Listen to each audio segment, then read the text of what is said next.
নমস্কার বন্ধুরা, শ্রীকৃষ্ণ চ্যানেলে সবাইকে স্বাগতম। তো আজকে আমি যে বিষয়টি নিয়ে আলোচনা করতে চাই, যেসব বাচ্চাদের বয়স 10 বছরের নিচে এবং তারা প্রচণ্ড চঞ্চল, একটু পড়াশোনা করতে চায় না, মানে যারা স্কুলের স্যার ম্যাডামরা যে টাস্ক দেয় করতে চায় না, বাড়ির প্রাইভেট টিউটররা যে পড়া দেয় করতে চায় না, বা দেখা যাচ্ছে মা খুব শাসন করছে, বাবা মা কারোর কথা শুনছে না, ফোন ঘাঁটতে চায়, বা একটু পরে খেলা করতে চায়, বা মানে পড়তে পড়তে অন্যমনস্ক হয়ে যায়, পড়তে পড়তে বলে ড্রয়িং করব, পড়তে পড়তে বলে খিদে পেয়েছে।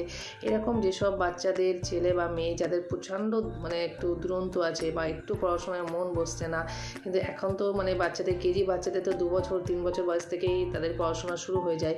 তো সেই সব বাবা মাদের বলছি, তারা দুশ্চিন্তা না করে, কিচ্ছু না, বাচ্চার হাতে যদি পারেন একটা মুক্তোর হাড়ের সাথে লকেট করে দিতে পারেন, বা এই আঙুলে আপনি ছেলে হলে ডান হাত, মেয়ে হলে বাঁ হাত, এই হাতে একটা মুক্তো ধরে দেবেন, ছোট্ট একটা মুক্তো পরিয়ে দেবেন।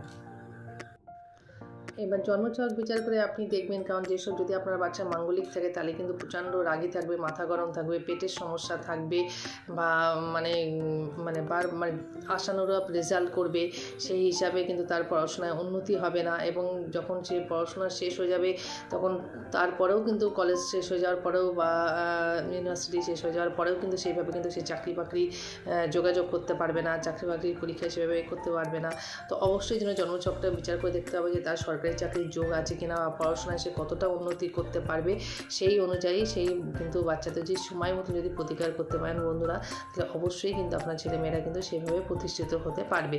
দেখা যাচ্ছে আপনার ছেলের ইঞ্জিনিয়ার লাইন হবে, আপনি জোর করে ডাক্তারের লাইনে দিচ্ছেন, কি দেখা যাচ্ছে তার ভালো ব্যবসা হবে, বিজনেস লাইনে গেলে সে ভালো হবে, কিন্তু আপনি তাকে বলছেন না আপনার ডাক্তারি পড়তে হবে। তো এইরকম সেটা পুষ্টি বিচার করে দেখবেন যে কোন লাইনে কোন দিকে গেলে ভালো হবে, তো অবশ্যই কিন্তু প্রতিষ্ঠিত হবে সেই সব বাচ্চারা। তো 10 বছর নিচে যারা আছেন তারা তো মুক্ত ধারণ করবেন অবশ্যই। আর হচ্ছে তাদের চেষ্টা করবেন, তারা যদি 5টা জিনিস জিত করে সেটা একটা জিনিস দেবেন, সব জিত তাদেরকে পূরণ করবেন না। তো রাগী বাচ্চাদের এইভাবেই করতে হয়। অবশ্যই জন্মকুণ্ডলীটা বিচার করবেন। যারা মাঙ্গলিক যদি থাকে যেসব বাচ্চাদের, তো তাদেরকে হনুমান চল্লিশা পড়ানো অভ্যাস করাবেন 7, 8, 9, 10 বছরের বাচ্চাদের। কারণ 12 বছর আগে তো কোনো স্টোন সেভাবে নেওয়া যায় না, একমাত্র মুক্তটা সে নিতে পারে। মুক্তোর দেখা যাচ্ছে অনেক বাচ্চারা মুক্তোর হার পরে, মুক্তোর লকেট পরে, মুক্তোর আংটি পরে, যারা 12 বছরের নিচে।